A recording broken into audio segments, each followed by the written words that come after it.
केहन छै जुदाई सबके बहिन बांधै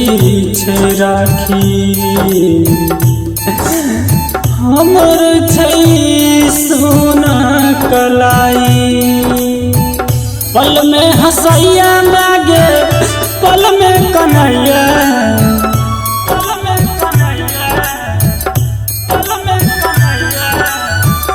पल में हंसैया लागे पल में कन्हैया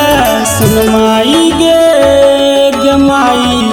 राखी हम केकरा से बंधेबै सुन माई गे माई राखी हम केकरा से बंधेबै। एकोटा बहिन जे रहते बड हम मैतो सुन माई गे माई राखी हम केकरा से बनेबै सुन माई गे माई राखी हम केकरा से बनेबै।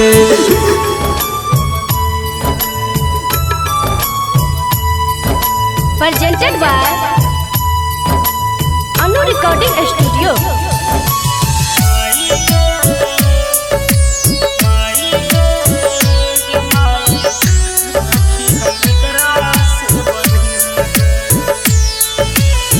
सबके बहिन भाई के राखी बन्है छै हमरा की आगे माई सोना कलाई छै सुन है गे माई कोना जीत संतान गे आ बहिन के बिना राखी बनत ज्ञान गे सहलो न जइया लागे अबई जुदाई सहलो न जइया लागे अबई जुदाई सुन माई गे माई राखी हम केकरा से बंधेबै सुन माई गे माई राखी हम केकरा से बंधेबै।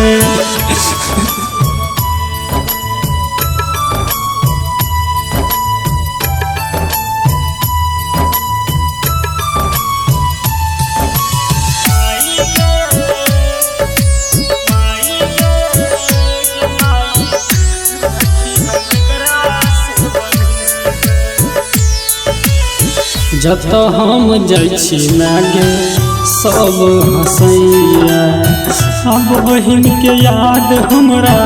पल पल अबैया सुना हो विधाता की लिखला कपार में बहिन के बिना कोना जीवै संसार में शंभु पंकज नागे तोरा कहै छौ श्याम सवरिया नागे कोनिते रहै छौ